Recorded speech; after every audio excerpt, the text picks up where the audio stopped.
a weird tool to transform your body. Welcome to Tools to Create a Better Life with myself, Glennice Hughes. Thank you so much for being here. I am so incredibly grateful for each and every one of you. Yeah, a weird tool. Now you guys know, if you've been around here for a while, I share weird tools all the time. This tool is also weird. Maybe even the weirdest. No, I've actually talked about this tool before in lots of different ways, because this tool you can utilize in so many different ways, not just transforming your body. Now, I would like to invite you to a $10 clearing the presumptive realities and needs of reactive realities of transforming your body. Yes. So the link is above or below. If you don't see a link, reach out and I will get it to you. The tool is to acknowledgize, which isn't really a word, but it is, to acknowledgize how much you have already transformed your body. So for myself, I have transformed my body continuously.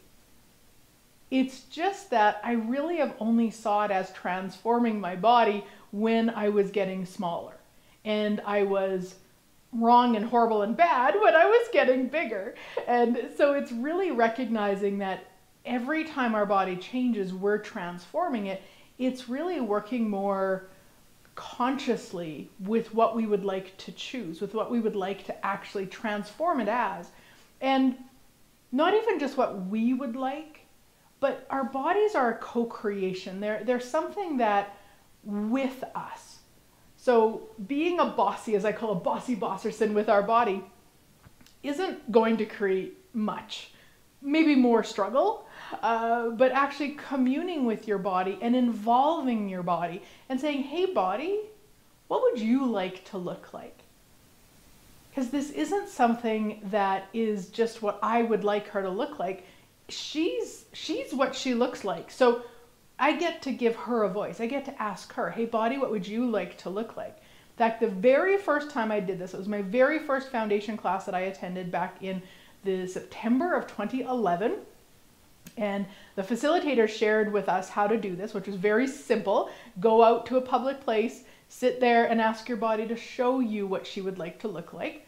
And so I did. I went to a restaurant and I just asked my body to show me, and I had really big conclusions that would be a size 2 or a size 4. I'm very short. I know I don't look like it on radio or on TV, but I'm about 5 feet tall.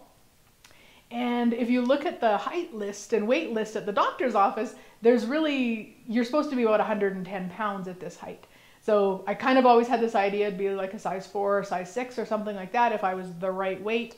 And so I kept waiting for a body to walk in that looked like what I had concluded my body would be interested in looking like. And as I was sitting there and I was like, body show me, this woman came in and she was probably a size 14. And my body was just like, got so excited. There was such a lightness, there was such a yumminess, such a like, oh my gosh, she's beautiful. And I was like, what? How could this be? That's impossible. Now, I wasn't that size at the time. I'm not even sure, maybe a 22 or something like that, quite a bit bigger than that. But even that it felt so doable compared to what the conclusion that I should be a size 4 or 6 or something like that. And it really opened my eyes to what I had always projected onto my body, like that she had to look what the doctor's office would say that I should look like. And no, that isn't what she would like. So that's where you want to start when you're looking at transforming your body. Start by including your body. Hey body, what would you like? What would you like to look like? Go somewhere in public and ask her to show you, or him to show you, or it to show you. Not all of them are he or she, could be an it, however you refer. Ask it, show me. And then if you have really big points of views about it, like I actually don't even remember. I remember being shocked and I remember being excited, I think probably more so than anything, but also probably did have some points of views because it was still not perfect from this reality. And so then you could really look at that. You could really look at, let's say your body is, asking for 4 sizes bigger or 20 pounds heavier than what you think, and you have points of views about that, then look at that. Are they actually yours? Have you decided that there's something that occurs on the planet if maybe you've always wanted to weigh 140 pounds, and if you hit 140 pounds, then, I don't know, gold spurts from the ground or something? Like, start looking at that. And you might have heard me a couple of years ago, well, actually last year, because I really wanted to weigh under 200 pounds by the time of my 50th birthday. And I was talking to a fellow facilitator, and she said, well, then what? If you weigh under 200 pounds by your 50th birthday, then what? And I was like, oh my gosh, I'd be so happy. Guess what she said? Why don't you just choose happy? What? Oh, I cannot tell you the pressure that took off, the space it gave me. So, also sometimes we make the look of our body or the shape of our body or the weight of our body really significant. So we also want to, if our body is asking to transform and there is asking to be different, then yes, absolutely, play with that, have fun with it, create it from lightness. Ask it what it would like. Show me body. For me, years ago, my body showed me something called alternate day fasting. Now, this is not for anybody, not for everybody. My body loves it. My body loves it. To this day, this is three and a half years later. Now, I don't do it all the time. I did for a few years. I did it pretty much consistently. And then now it's a little bit more fluid. There's a little bit of times where I eat every day for weeks and then go back to alternate day fasting. And there's all sorts of things. And that, to me, really comes with communing with our body, allowing our body to give us the information that it would like. Because just like us, we don't probably want to do the same thing every day, all day long.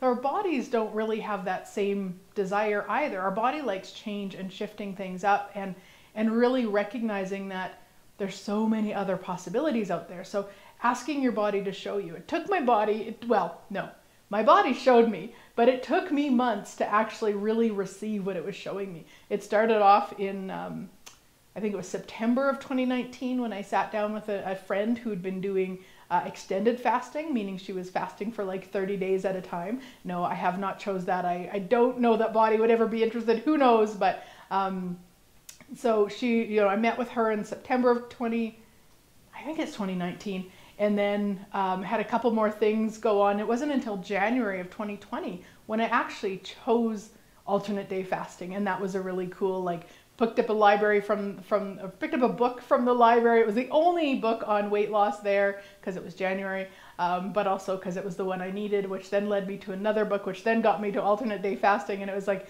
took me a while to receive from my body, but I got there. But then also not making it be, okay, here's the result. So I'm alternate day fasting, so I must lose weight.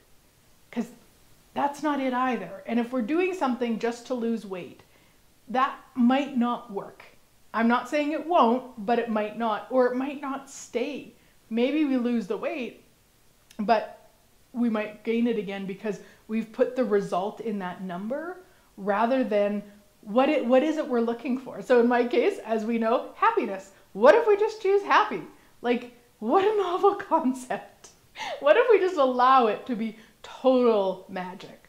And really, that's where we can be when we allow our body to commune with us. We give it a voice. We let it say what it would like, and we co-create with it. Then we can transform with it. So we're not necessarily transforming it, because that almost takes over the control, so to speak. It really is transforming with it, allowing it to choose and shift and all the magic that's there. And recognizing, we go back to the weird tool of acknowledging how much we've transformed. We transform our body every day. If you were to take a measurement of your waist every day, it's going to be different every day.